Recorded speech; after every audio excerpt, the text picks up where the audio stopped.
Okay, let's continue with King Lear.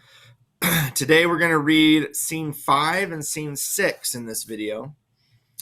And we go back to the whole Edmund Gloucester plot in scene 5. Remember, Gloucester said that he had a letter in his closet that he got from Cordelia and talked about how there was French troops in Dover, and that's treasonous. So in scene 5, Edmund approaches Cornwall and he has a paper. That's the paper, as he went and found that letter in his father's closet, and now he's going to go and show Cornwall. So Cornwall says, "I will have my revenge ere I depart his house." He's talking about Gloucester leaving and going to get Lear. "How, my lord, I may be censured that nature thus gives way to loyalty. Something fears me to think of." So we're going to highlight in green this. Nature gives way to loyalty. "I now perceive it was not altogether your brother's evil disposition made him seek his death, but a provoking merit set a work by a reprovable badness in himself." So he says, I understand now why Edgar wanted to kill Gloucester, because Gloucester is awful. "How malicious is my fortune that I must repent to be just." This is the letter he spoke of, which approves him an intelligent party to the advances of France. Oh heavens, that this treason were not, or not I, the detector. We're going to highlight this as well. So he says, here's the letter that he talked about, where he found out that France was coming to Dover. "Go with me to the Duchess. If the matter of this paper be certain, you have mighty business in hand." Right? He says, we got to make an example of Gloucester. "True or false, it hath made thee Earl of Gloucester. Seek out where thy father is, that he may be ready for our apprehension." So that's a big thing. This is exactly what Edmund wants. So Cornwall, as one of the two kings of England, has said, now, Gloucester is no longer Gloucester. We're taking away that title, because remember, that's not actually his name. That's his title. He's the Earl of Gloucester. And so now we're taking that title away from him. Old man Gloucester is not Gloucester anymore. But now, Edmund, you are Gloucester. Of course, in the play, they're still going to call Edmund Edmund, and they're still going to call Gloucester Gloucester, but Edmund now has the title. So Edmund has an aside, so Cornwall can't hear this, but we can. "If I find him comforting the king, it will stuff his suspicion more fully. I will persevere in my course of loyalty, though the conflict be sore between that and my blood." So this first line he's saying to himself. Second line he says to Gloucester. He says, if I can find him talking with King Lear, that'll make it look worse. "I will lay trust upon thee, and thou shalt find a dearer father in my love." So it's almost like he adopted him. He's like, be loyal to me rather than be loyal to your father. Okay, so that's all of scene 5. The big thing is that Edmund became Earl of Gloucester. So now we have scene 6. This is Kent in disguise and Gloucester. They're back at the castle, and they walk into Gloucester's barn or something where he would store his horses or his wagon or something like that. So Gloucester, they come in out of the rain. "Here is better than open air. Take it thankfully. I will piece out the comfort with what addition I can. I will not be long from you." All the power of his wits have given way to his impatience. "The gods reward your kindness." Kent is talking about Lear. So Gloucester exits. Then Lear and Edgar in disguise and the fool all come in. And Edgar is still being crazy. "Frateretto calls me and tells me Nero is an angler in the lake of darkness. Pray, innocent, and beware the foul fiend. Prithee, nuncle, tell me whether a madman be a gentleman or a yeoman." A king, which is an interesting line, right? He says, who is the maddest person, right? A gentleman or a yeoman? And Lear says the maddest person is a king. "No, he's a yeoman that has a gentleman to his son, for he is mad, yeoman, that sees his son a gentleman before him. To have 1,000 with red burning spits come in upon him. The foul fiend bites my back. He's mad that trusts in the tameness of a wolf and horse's health, a boy's love, or a whore's oath. It shall be done. I will arraign them straight. So now this is all nonsense, right? Lear is mad. Edgar is pretending to be mad, and the fool is getting in on it too, because he's like, who cares anymore? And so this is where, in the play, they are going to pretend and put Goneril and Regan on trial. So they are going to have a made-up trial in the middle of this play. So he points to Edgar. Come, sit thou here, most learned justice. And then he points to the fool. Thou sapient, sit here. Now, you she-foxes. Look where he stands and glares. Once thou eyes at trial, madam. Come o'er the burn, Bessie, to me. Her boat hath a leak, and she must not speak why she dares not come over to thee. The foul fiend haunts poor Tom in the voice of a nightingale. Hop a dance cries in Tom's belly for 2 white herring. Croak not, black angel, I have no food for thee. Kent to Lear, how do you, sir? He's like, are you okay? Stand you not so amazed. Will you lie down and rest upon the cushions? I'll see their trial first. Bring in their evidence. To Edgar, he says, thou robed man of justice, take thy place.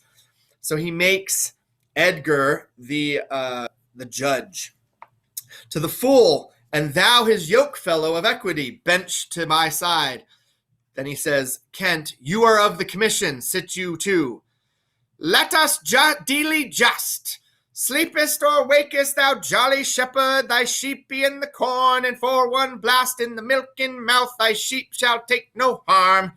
Purr, the cat is grey. Arraigner first, 'tis Goneril. So now we're pretending Goneril's come into the trial. I here take my oath before this honorable assembly, kicked the poor king her father. Come hither, mistress, is your name Goneril? She cannot deny it. Cry you mercy, I took you for a joint stool. And here's another whose warped looks proclaim what store her heart is made on. Stop her there. Arms, arms, sword fire, corruption in the place. False justicer, what hath thou let her scape? Bless thy 5 wits. Oh, pity, sir, where is the patience now that you so oft have boasted to retain? He says, why are you so crazy now? Now, Edgar says this on the side. He's talking to himself, so we can hear this, but no one else can. He says, my tears begin to take his part so much, they mar my counterfeiting. So he says he's crying for Lear because he's brought so low, and he says it's going to mess up his act. The little dogs and all, Tray, Blanche, and Sweetheart, see they bark at me. Tom will throw his head at them. Avaunt, you curs! Be thy mouth all black and white, tooth that poisons if it bite. Mastiff, greyhound, mongrel, grim, hound or spaniel, branch a limb, bobcat, tyke, and trundle tail, Tom will make him weep and wail. For with throwing thus my head, dogs leap the hatch and all are fled. Doody-dee-dee, sa-sa! Come march to wakes and fairs and market towns. Poor Tom, thy horn is dry. Then let them anatomize Regan. See what breeds about her heart. Is there any cause in nature that makes these hard hearts? He turns to Edgar. You, sir, I entertain for one of my 100. Only I do not like the fashion of your garments. You will say they are Persian, but let them be changed. So he says, I'm bringing you into my service, poor Tom, and you're going to be one of my 100 knights now. You'll notice he doesn't have 100 knights anymore. They're all gone. So either by being kicked out by Goneril and Regan, or because of the storm, or they know that Lear is falling and they don't want to be involved, they have all left. Great. Thanks a lot, loyal knights. Now, good my lord, lie here and rest a while. So Lear lies down. Make no noise, draw the curtains, so we'll go to supper in the morning, and I'll go to bed at noon. So Lear is going to try and sleep. Kent thinks all he needs is some sleep. So Gloucester comes back in. Come hither, friend. Where's the king, my master? Here, sir, but trouble him not. His wits are gone. He's crazy. Good friend, I prie thee, take him in thy arms. I have overheard a plot of death upon him. There is a litter ready. Lay him on it and drive toward Dover, friend, where thou shalt meet both welcome and protection. Take up thy master, if thou shouldest dally half an hour, his life with thine, and all that offer to defend him stand in assured loss. Take up, and follow me, that will to some provision give thee quick conduct. All right, so this is some important plot stuff. Finally, we get some actual meat. So he tells him that there's a plot to kill Lear and that Cornwall is going to come after him. You need to carry him, right? So we're going to make a litter, which is, 2 sticks with like a blanket over it. And, you see them, that's what, like in World War I, they would take the dead or the wounded soldiers off. They had guys with litters. So we're going to put them in a litter. This one's going to drag on the ground behind him, and Kent is going to drag his king. He's going to carry his king to Dover. And once again, Dover becomes this place of safety and protection. So Kent, oppressed nature sleeps. This rest might yet have balmed thy broken sinews, which, if convenience will not allow, stand in hard cure. And then he points to the fool. Come, help to bear thy master. Thou must not stay behind. So he says, if Lear had been able to sleep, he might have been able to overcome this madness. But now we have to wake him up again and leave. And he's going to continue to be mad. So come away, all but Edgar exit, carrying Lear. Edgar says, when we our betters see bearing our woes, he's not poor Tom anymore because he's by himself. When we our betters see bearing our woes, we scarcely think our miseries our foes.